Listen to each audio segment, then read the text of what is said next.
You don't need to curse him out. You don't need to prove a point. You don't even need to wait for him to see what he lost. What you need to do is rise quietly, boldly, beautifully. When someone hurts you, especially someone you gave your heart to, it feels like they reached inside and twisted something sacred. But here's the truth. The pain they caused does not define your worth. It doesn't get to have the final say over your life. You do. There was a version of you that didn't know better. A version of you that gave too much, loved too hard, ignored the red flags. That version of you was not weak. She was learning. And now she knows. You don't chase a man who broke you. You rebuild the woman he tried to destroy. You handle a man who hurt you by letting him see what he can no longer touch. You handle him by becoming unavailable to chaos. You handle him by showing up for you the way you showed up for him. Let your silence be your sermon. Let your healing be your testimony. You see, when you stop reacting, when you stop explaining, when you stop begging, he starts noticing. Noticing your peace, noticing your glow, noticing that he no longer has the power to pull you back into confusion. There's a special kind of strength that comes when a woman stops fighting for what God already removed. That strength doesn't scream. It doesn't argue, it just moves different. You don't need revenge, you need renewal. You don't need him to apologize. You need to forgive for you so your spirit can be light again. And if he ever circles back trying to return, let your growth answer the door. Let your boundaries speak for you. Let your peace protect you. Because the truth is, he was never strong enough to handle the woman you're becoming. So how do you handle a man who hurt you? You release him. You refocus. And most of all, you rise. Just because he gave you pain doesn't mean you have to hold it. Just because he handed you heartbreak, disappointment, confusion, that doesn't mean you have to live with it like it's part of your identity. You are not the wound. You are the woman who survived it. There comes a moment in every woman's journey when she realizes, I may not have had a choice in how he treated me, but I have every choice in how I heal from it, and that is power. That's the moment you stop dragging around memories that don't serve you. That's the moment you stop replaying conversations that won't ever change. That's the moment you drop the bag of pain at the altar and say, this doesn't belong to me anymore. See, we often confuse love with responsibility. You felt responsible to fix what he broke, to carry the guilt for why he changed, to hold on to the what if and maybe if I was enough. But sis, hear me, you are not the problem. His inability to value you is not your burden to carry.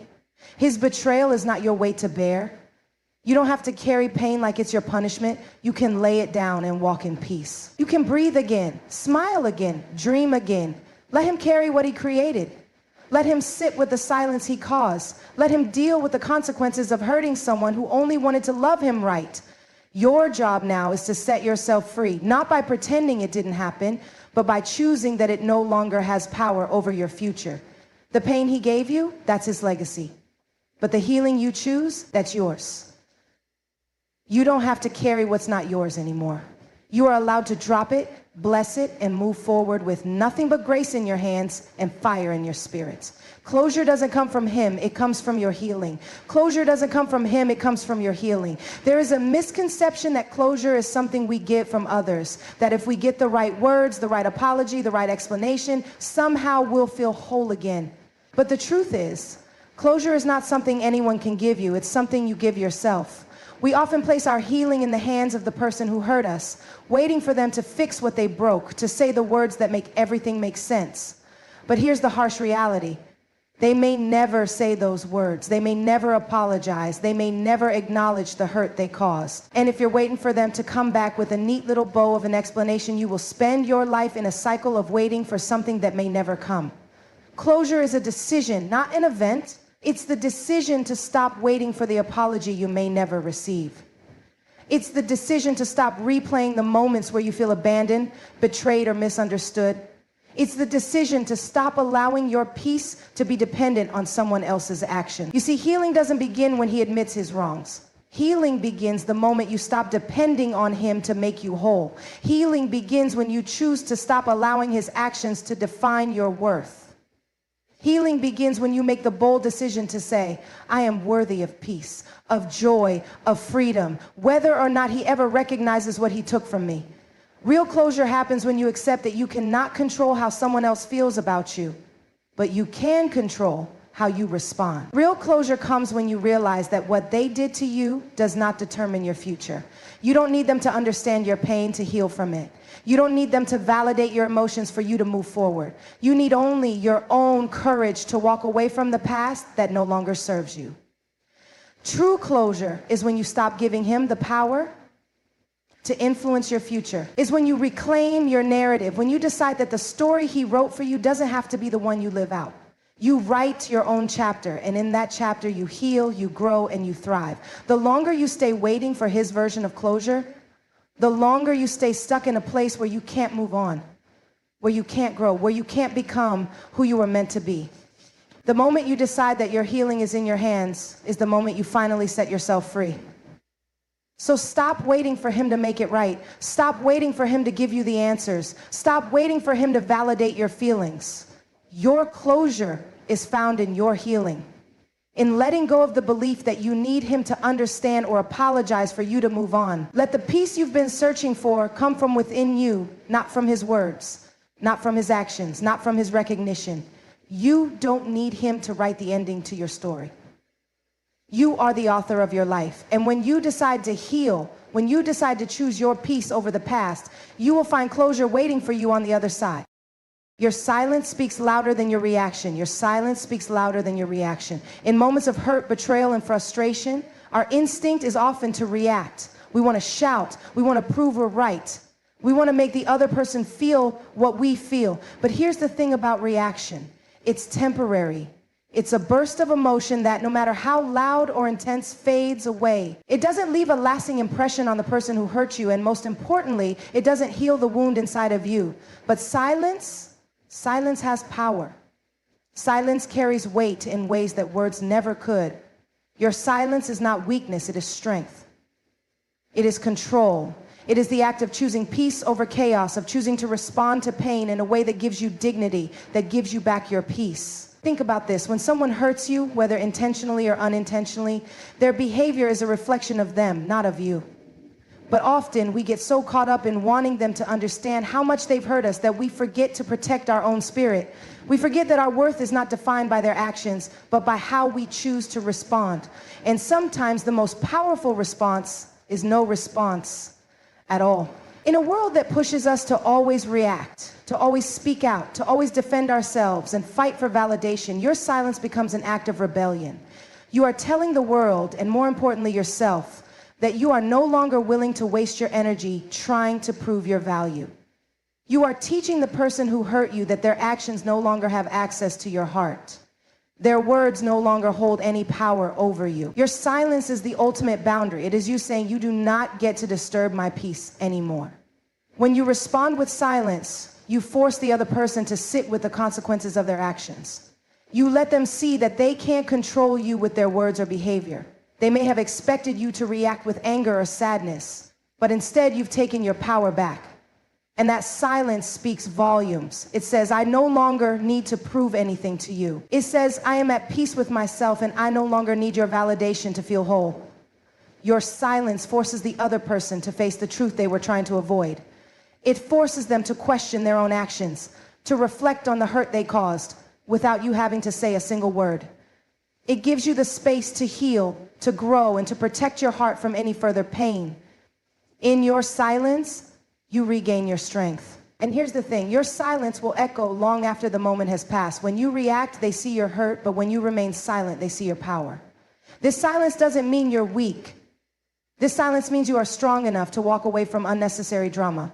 You are strong enough to not engage in fights that do not serve your growth. You are strong enough to let go of the need to defend yourself against people who will never understand your worth. You are strong enough to protect your peace, to shield your heart, and to move forward. In fact, sometimes the most powerful thing you can do when someone hurts you is to choose to remain silent. Let your absence speak louder than any words ever could. Let your silence be your answer. Let it be a reminder that you will not allow anyone, no matter how close or how far, to disturb your inner peace. Your silence is not surrender, it is strength, it is wisdom, it is maturity, and ultimately it is your way of saying, I refuse to allow you to control my energy anymore. Let him feel the weight of losing access to you. Let him feel the weight of losing access to you. There's something incredibly powerful about knowing your worth and understanding that your presence is a gift. Your energy is sacred. Your love, your time, your attention, they are all precious resources. And when someone who has had access to these things hurts you, betrays you, or takes you for granted, they should feel the weight of what they've lost. Too often we are quick to accept apologies, quick to forgive, quick to reopen doors that were once slammed shut. But what if instead of rushing back to offer forgiveness or another chance, we let them feel the absence of us? What if instead of trying to prove how much we care, we gave them the chance to realize just how much they took for granted? Sometimes the most powerful thing you can do is make them feel the void you leave when you walk away. Think about it. When someone has been allowed to walk in and out of your life without boundaries, they begin to take your presence for granted. They start thinking that they have unlimited access to your love, your forgiveness, and your grace. They forget that there's a value to your time, to your heart. When you make the decision to pull back, to cut off access, they are forced to see the true value of what they had. They are forced to sit with the reality that they no longer have the right to take from you as they once did. Letting him feel the weight of losing access to you is not about punishing him. It's about teaching him a lesson he may never have learned. You are not a revolving door. You are not someone to be dismissed and then returned to at convenience. You are a woman of worth, and your presence should be treated as such. The moment you remove yourself from his world is the moment he begins to realize that you were a constant, a support, a love, a light, and now it's gone. Your absence should be enough to make him understand the gravity of his action. And if he never fully grasps the significance of losing you, if he never feels the weight of your absence, that is a lesson in itself. It means he wasn't worthy of your presence to begin with. You are not just giving away your time or your emotions. You are giving away pieces of your soul when you open up to someone. And when they mishandle that gift, you are under no obligation to keep offering it again and again. Your energy is valuable, and when it is misused or taken for granted, it's okay to pull back and make it clear that they can't access it anymore. But here's where the power truly lies. When you walk away, when you detach, when you set boundaries, you make space for something better. You teach them that the access they once had was not guaranteed. You make them see that they are not entitled to your time, your affection, or your care just because they existed in your life at one point. You show them that there are consequences to mistreating people who love you. In the process, you are also teaching yourself how to value your own time and energy. You are teaching yourself that you are worth more than being anyone's second choice, their backup plan, or their convenience when they feel like it. You are teaching yourself that you deserve to be chosen, loved, and respected in a way that aligns with your worth. Let them feel the weight of losing access to you. Let them experience the void they've created. Because the truth is, when someone realizes the value of what they've lost, they either come back with the respect and understanding you deserve, or they walk away and you realize that they were never worth holding on to in the first place. Either way, you win.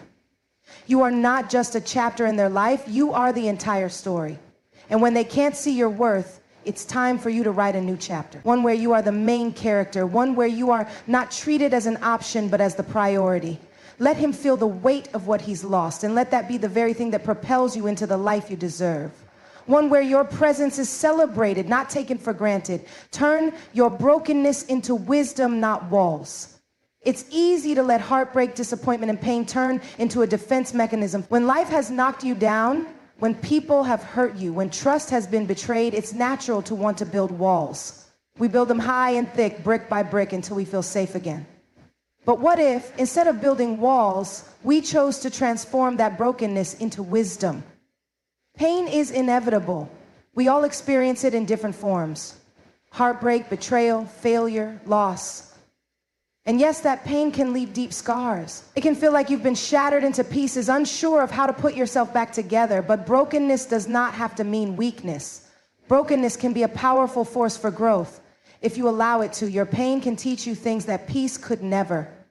It can open doors to understanding, resilience, and insight that shape you into someone stronger, wiser, and more in tune with your true self. When you turn your brokenness into wisdom, you begin to understand the depth of your own strength. Every time you've been hurt, every time you face a setback, you've learned something valuable about yourself. You've learned what you're willing to tolerate, what you can't accept, and what your boundaries truly are. Those lessons are treasures, not scars to hide behind, but markers of your growth. They are the wisdom that will guide you forward and prevent you from making the same mistakes again. Instead of using your pain to isolate yourself, to shut others out, you can use it to teach you. Pain offers you a mirror, reflecting parts of yourself that you may not have noticed before. It shows you where you need healing, where you need growth, and where you need more self-love. And when you transform that pain into wisdom, you start to see it as a tool, not a punishment. Walls keep people out, but they also trap you in. They keep you from experiencing the love, joy, and connection that you deserve. Walls prevent growth because they block the very thing that heals us, vulnerability. Vulnerability is not a sign of weakness, it is a sign of courage. When you allow yourself to be vulnerable, when you allow yourself to feel without fear of being hurt again, you open yourself up to the possibility of greater love, greater growth, and greater connection. But wisdom, on the other hand, is the bridge that allows you to move forward without losing who you are. It is the ability to take what has happened to you and use it to guide your decisions, your boundaries, and your actions. Wisdom allows you to love without losing yourself. It lets you embrace life fully, knowing that while you may get hurt again, you now know how to protect your peace, how to heal faster, and how to never settle for less than you deserve. By turning your brokenness into wisdom, you're saying, I am not defined by my pain. I am defined by my ability to rise above it, to learn from it, and to become a better version of myself because of it. Your pain doesn't have to be the end of your story. It can be the beginning of a new chapter, one where you become a warrior who walks through life with strength, grace, and insight. When you turn your brokenness into wisdom, you are free to forgive, free to love again, and free to trust again. But you do so from a place of empowerment, not from a place of fear. You are not building walls to protect yourself from others. You are building bridges to a future filled with possibility and growth. So, don't let your pain harden you. Don't let it make you cold, cynical, or untrusting. Don't allow it to close you off from the world, from opportunities, from love. Instead, allow your pain to refine you. Allow it to soften your heart, to make you more compassionate, more understanding, and more connected to the world around you. Turn your brokenness into wisdom, and let that wisdom guide you to a future that is brighter, more fulfilling, and more aligned with who you are meant to be. Because when you do, you won't just survive, you'll thrive. You'll become someone who knows their worth, who values their journey, and who understands that the greatest strength comes not from avoiding pain, but from transforming it into something beautiful. God saw it all. Trust the lesson, not the loss. When life hurts, when you're in the midst of pain, it can feel overwhelming. It can feel like you've been betrayed, overlooked, or abandoned. And in those moments, it's easy to focus on the loss. You look at what you've lost, whether it's a relationship, a job, a dream, or even a sense of security, and it feels like everything has been stripped away. But in these moments, it's essential to remember that God saw it all. He saw the betrayal, the struggle, the hurt, and the moments you felt abandoned. And even when you felt like no one was watching, He was right there every step of the way. When things fall apart, it's hard not to focus on the pieces scattered around you. The pain can feel so real, so consuming, that it clouds your vision. You may start to think that the loss defines you, or that you were meant to suffer because of it. But God doesn't just see the moment of loss. He sees the bigger picture. He sees what you don't see yet. He understands the process you are going through and the lesson that will eventually unfold. It's easy to ask, why me, when life doesn't go the way we expect it to, when the things we hold dear slip through our fingers. But the truth is, God's perspective is far wider than ours. He knows that sometimes loss is necessary to make room for something greater. Something better than you could have ever imagined for yourself. Sometimes He allows you to walk through the fire because He knows that on the other side you'll be stronger, wiser, and more resilient. The loss you're feeling isn't the end. It's part of the journey, part of the process of growth. We often place too much emphasis on the losses we experience in life. We think that because something or someone is gone, it was meant to stay that way. But God sees things from an eternal perspective. The lessons we learn in moments of loss are often the most profound. He allows these lessons to shape us, to mold us into who we are meant to become. While we're focused on the pain of losing something or someone, He's focused on the growth that will come from that very pain. Trusting the lesson means understanding that what you're going through is not meaningless. It's not random. There is purpose in the pain, purpose in the disappointment, and purpose in the separation. God is teaching you resilience, patience, and understanding. He's teaching you to rely on His wisdom instead of your own limited understanding. When you trust the lesson, you let go of the need to understand everything in the moment and embrace the fact that in due time you will. Loss can feel like a rejection, but God is not rejecting you. He is redirecting you. He is guiding you towards something more aligned with your true purpose. He's clearing the path for something greater to emerge. The lesson is about learning to trust Him, to trust that He has your best interests at heart, even when it doesn't make sense. Even when the pain is so real, God is still present. He is still working, and He is still with you in every moment, even in your most difficult moments of loss. When we trust the lesson and not the loss, we stop defining ourselves by what we no longer have. Instead, we begin to see how that loss served a purpose, how it helped us grow, how it opened doors we never imagined, or how it allowed us to become the person we are meant to be. God's hand is always on you, even in the loss. He is teaching you to look beyond the immediate pain and trust in the bigger picture He has for you. God saw it all. Every tear, every heartbreak, every moment of doubt. And He promises that the lesson you're meant to learn from the loss will make you stronger, more compassionate, and more prepared for what's ahead. Certainly, here's a conclusion to tie everything together. In the midst of your pain and loss, remember that God saw it all. Every hurt, every heartbreak, every moment of struggle. And while the loss may feel overwhelming, trust that it is not the end of your story. God is guiding you, teaching you, and molding you through these challenges. The lessons that emerge from your brokenness are far more valuable than the things you've lost. Don't focus on the void left behind, but on the strength that's being built within you. The lessons He has for you will shape you into someone wiser, stronger, and more prepared for the blessings ahead. Every setback is just a setup for something greater, and every lesson learned brings you one step closer to the person you are meant to become. Trust the process, trust the lesson, and remember that your journey is far from over. What you've lost does not define you, but the wisdom you gain through it will carry you forward into a future filled with purpose, growth, and a deeper under.